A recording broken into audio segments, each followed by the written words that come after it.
Você já reparou como o cinema tem o poder de transformar criminosos em heróis? Quando você assiste ao filme Lobo de Wall Street, dirigido por Martin Scorsese, tudo parece uma imensa jornada de libertinagem, genialidade comercial e diversão desenfreada.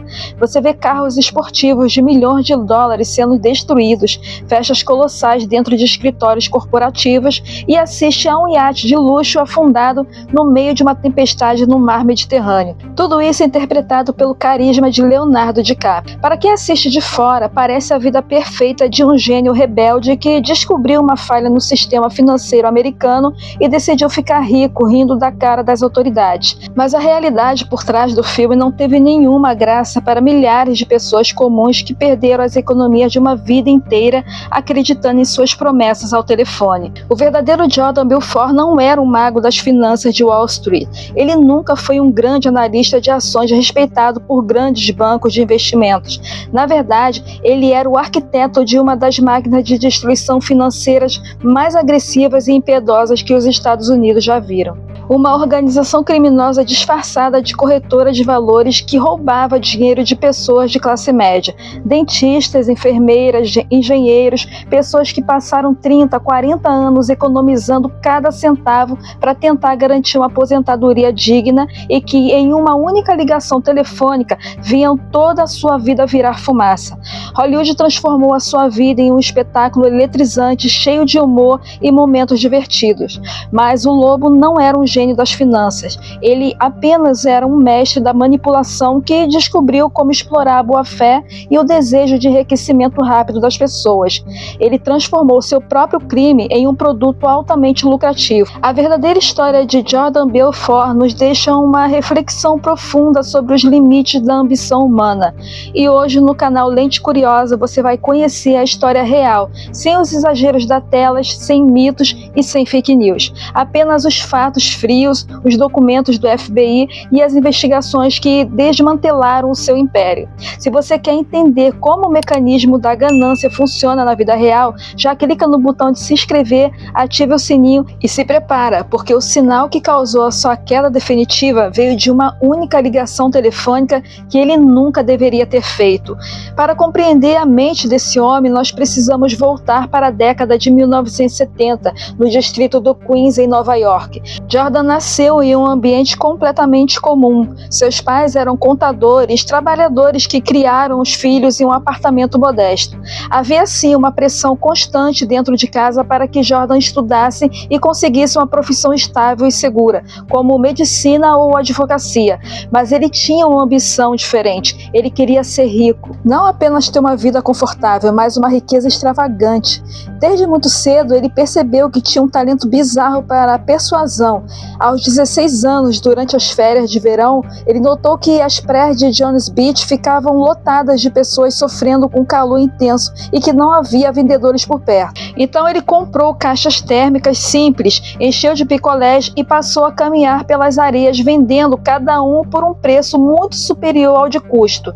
Em apenas alguns meses de verão, ele acumulou milhares de dólares. Ele aprendeu ali que se você encontrar uma pessoa com uma necessidade urgente e souber falar com ela, na tonalidade certa, você consegue cobrar o valor que quiser.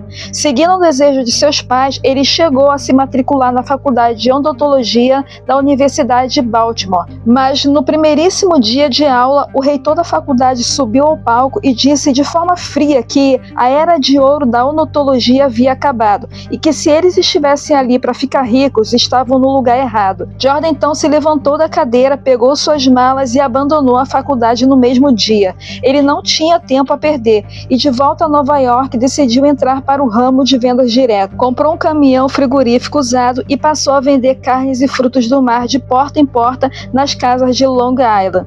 Mas Jordan era um excelente vendedor e um péssimo administrador de empresas legítimas. Ele não sabia gerenciar estoques, as margens de lucro sumiram e as dívidas começaram a se acumular de forma sufocante. Aos 25 anos de idade, ele declarou falência pessoal.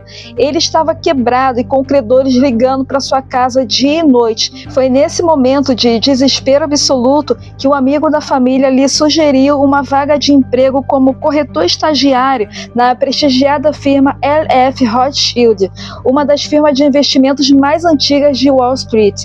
Quando pisou no pregão pela primeira vez, sentiu que tinha encontrado seu lar. O ambiente era elétrico, cheio de homens gritando ao telefone e negociando milhões de dólares por segundo. Ali ele aprendeu a primeira grande lição oculta de Wall Street. A função de um corretor de ações não é fazer o cliente ganhar dinheiro, mas sim fazer o cliente movimentar o dinheiro, porque toda vez que o cliente compra ou vende uma ação, independentemente de ele ter lucro ou prejuízo, a corretora cobra uma comissão fixa. O dinheiro real saía do bolso do cliente e ia para o bolso do corretor em forma de taxas. Jordan estudou esse comportamento, passou semanas decorando manuais de vendas e aprendeu a criar um senso de urgência falso na mente dos investidores. Após meses de dedicação, ele finalmente passou na prova oficial e conseguiu sua licença. O dia era 19 de outubro de 1987, o seu primeiro dia oficial como corretor pleno. Mas nesse exato dia, o mercado financeiro global sofreu o maior colapso percentual da sua história em um único dia, evento conhecido mundialmente como a Segunda-feira Negra. O índice Dow Jones despencou mais de 22% em poucas horas. Bancos quebraram, investidores entraram em pânico e a L.F. Rothschild fechou as portas logo em seguida. Jordan estava novamente na rua, sem emprego e com o mercado financeiro completamente devastado. Parecia o fim de sua jornada antes mesmo de começar. Mas foi justamente no meio dos escombros dessa segunda-feira que ele encontrou a brecha que daria origem ao lobo. Para fazer com que centenas de jovens sem instruções conseguissem arrancar milhões de dólares de investidores experientes, Jordan Belfort criou um sistema de treinamento psicológico militarizado que ficou conhecido como Script Straighton. Era um roteiro de vendas ultra agressivo que previa cada possível desculpa do cliente. Por exemplo, se o cliente dissesse que precisava falar com a esposa antes de investir ou que não tinha dinheiro disponível naquele momento, o corretor tinha uma linha de diálogo que atacava o orgulho e o brio do investidor. A regra de ouro da Straight-Oakmont era clara e implacável. Ninguém desliga o telefone até que o cliente compre ou morra. A técnica de abordagem inicial da Straighton era genial de sua maldade contábil e ficou conhecida como a estratégia dos 3 golpes. No primeiro telefonema, o corretor ligava para um investidor rico e oferecia uma ação extremamente segura e legítima, como, por exemplo, a Kodak ou a Disney, vendendo apenas uma quantidade pequena. Algumas semanas depois, o corretor ligava novamente para mostrar que aquela ação legítima tinha subido alguns pontos e que o cliente havia ganhado dinheiro. Isso servia para quebrar a desconfiança inicial do investidor e plantar a ideia de que a Straight-Oakmont era uma firma séria e lucrativa. No terceiro telefonema, quando a barreira psicológica do cliente já estava totalmente destruída, o corretor atacava com a penny stock sem valor real, fazendo o cliente investir todas as economias de sua vida sob a promessa de que seria o negócio mais lucrativo da sua história. Mas o verdadeiro motor financeiro da Straight-Oakmont não era apenas as comissões. O verdadeiro esquema criminoso que gerou centenas de milhões de dólares foi uma fraude estruturada conhecida como pump and dump, ou seja, inflar e despejar. O mecanismo funcionava de forma milimetricamente coordenada por Jordan nos bastidores. Antes de abrir o capital de uma empresa de centavos para o público, Jordan e seus sócios compravam secretamente a imensa maioria das ações dessa empresa por valores insignificantes, usando nomes de laranjas, parentes e contas secretas. Então, com o controle total das ações em suas mãos, Jordan acionava o pregão da Straight-Oakmont. Centenas de corretores começavam a fazer milhares de ligações simultâneas para todos os cantos do país, espalhando mentiras sobre aquela empresa, dizendo que ela tinha inventado uma nova tecnologia médica revolucionária ou que estava prestes a fechar um contrato multibilionário com o governo. Durante alguns dias, milhares de investidores acreditavam naquelas promessas e começavam a comprar as ações em massa. Como a procura aumentava rapidamente, o preço realmente subia. Para quem olhava de fora, parecia que a empresa estava se valorizando por mérito próprio. próprio. E era exatamente esse o objetivo. Quando o valor atingiu o ponto desejado, Jordan e seus sócios vendiam todas as ações que haviam comprado por centavos. Essa venda em massa fazia o preço despencar quase que instantaneamente. Quem havia acreditado nas recomendações da Strait Oakmont ficava com ações praticamente sem valor. Enquanto isso, Jordan e seus parceiros embolsavam milhões de dólares. Esse esquema foi repetido diversas vezes e transformou a Strait Oakmont em uma verdadeira máquina de fazer dinheiro. Mas é aquilo, né, pessoal? Quanto maior o império, mais difícil era esconder seus rastros. As festas extravagantes, os carros importados, as mansões, os helicópteros e o iate de luxo, o consumo desenfreado de drogas passaram a chamar a atenção não apenas da imprensa, mas também dos órgãos reguladores e do FBI. As investigações começaram de forma discreta, analisando movimentações financeiras, denúncias de investidores. Aos poucos, antigos funcionários passaram a colaborar com as autoridades, revelando como o esquema realmente funcionava. Com isso acontecendo, a pressão aumentava. Então, em 1996, a Strait Oakmont foi fechada pelas autoridades americanas. Pouco tempo depois, Jordan foi formalmente acusado de fraude com valores mobiliários e lavagem de dinheiro. Diante da quantidade de provas reunidas contra ele, Jordan decidiu colaborar com a justiça. Seu acordo reduziu sua pena, mas exigiu que entregasse diversos envolvidos no esquema.